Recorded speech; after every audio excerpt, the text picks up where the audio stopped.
Sabarmati police સ્ટેશનમાં વાડે જ ચીભડા ગળ્યા હોય તેવા હાલ સર્જાયા। પોલીસ સ્ટેશનમાં ક્રાઇમ હેડ તરીકે ફરજ બજાવતા કર્મચારીએ જ લાખો રૂપિયાના સરકારી મુદ્દામાલની ચોરી કરી।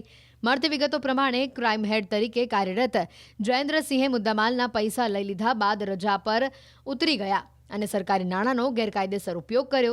જો કે મુદ્દામાલની રકમ પરત જમા નહીં કરાવતા ફરિયાદ દાખલ કરવામાં આવી હતી અને જયેન્દ્રસિંહની ધરપકડ કરીને વધુ તપાસ હાથ ધરાઈ છે। પોલીસકર્મી દ્વારા કરવામાં આવેલી ચોરી ટોક ઓફ ધી ટાઉન બની ગઈ છે। એમને જે રોકડ રકમ બેંકમાં સરકારી નાણાં જમા કરાવવા જોઈએ એ પોતાના અંગત નાણાકીય ફાયદા સારું મેળવી લઈ અને આશરે ત્રણેય મેટરો ગણી અને 53,65,000 સમથિંગનો રોકડ રકમની ઉચાપત પોતાના અંગત ફાયદા સારું સરકારી નાણાંનો દુર્વિનિયોગ કરેલો હોય એ પણ એ ઉચાપતના વિષયમાં આવી જતો હોય છે। એટલે કાયદેસર એના વિરુદ્ધ ઉપરી અધિકારીની સૂચના મુજબ તાત્કાલિક ગુનો દાખલ કરી એમને હસ્તગત કરી અને પૂછપરછની તપાસ હાથ ધરવામાં આવેલી છે। સાબરમતી પોલીસ સ્ટેશનમાં વાડે જ ચીભડા ગળ્યા હોય તેવા હાલ સર્જાયા। પોલીસ સ્ટેશનમાં ક્રાઇમ હેડ તરીકે ફરજ બજાવતા કર્મચારીએ જ લાખો રૂપિયાના સરકારી મુદ્દામાલની ચોરી કરી।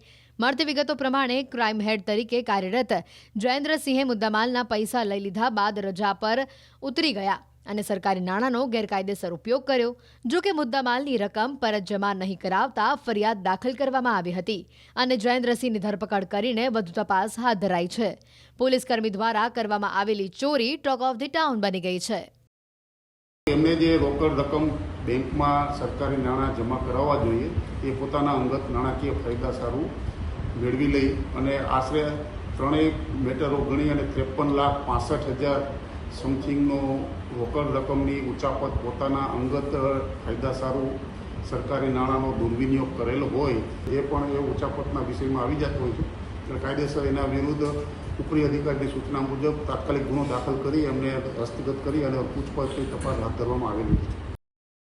સાબરમતી પોલીસ સ્ટેશનમાં વાડે જ ચીભડા ગળ્યા હોય તેવા હાલ સર્જાયા। પોલીસ સ્ટેશનમાં ક્રાઇમ હેડ તરીકે ફરજ બજાવતા કર્મચારીએ જ લાખો રૂપિયાના સરકારી મુદ્દામાલની ચોરી કરી।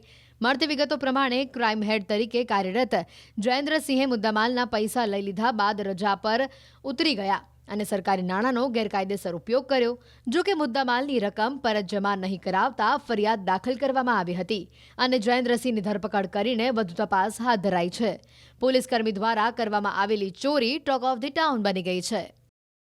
એમને જે રોકડ રકમ બેંકમાં સરકારી નાણાં જમા કરાવવા જોઈએ એ પોતાના અંગત નાણાકીય ફાયદા સારું મેળવી લઈ અને આશરે ત્રણેય મેટરો ગણી અને 53,65,000 સમથિંગનો રોકડ રકમની ઉચાપત પોતાના અંગત ફાયદા સારું સરકારી નાણાંનો દુર્વિનિયોગ કરેલો હોય એ પણ એ ઉચાપતના વિષયમાં આવી જતો હોય છે।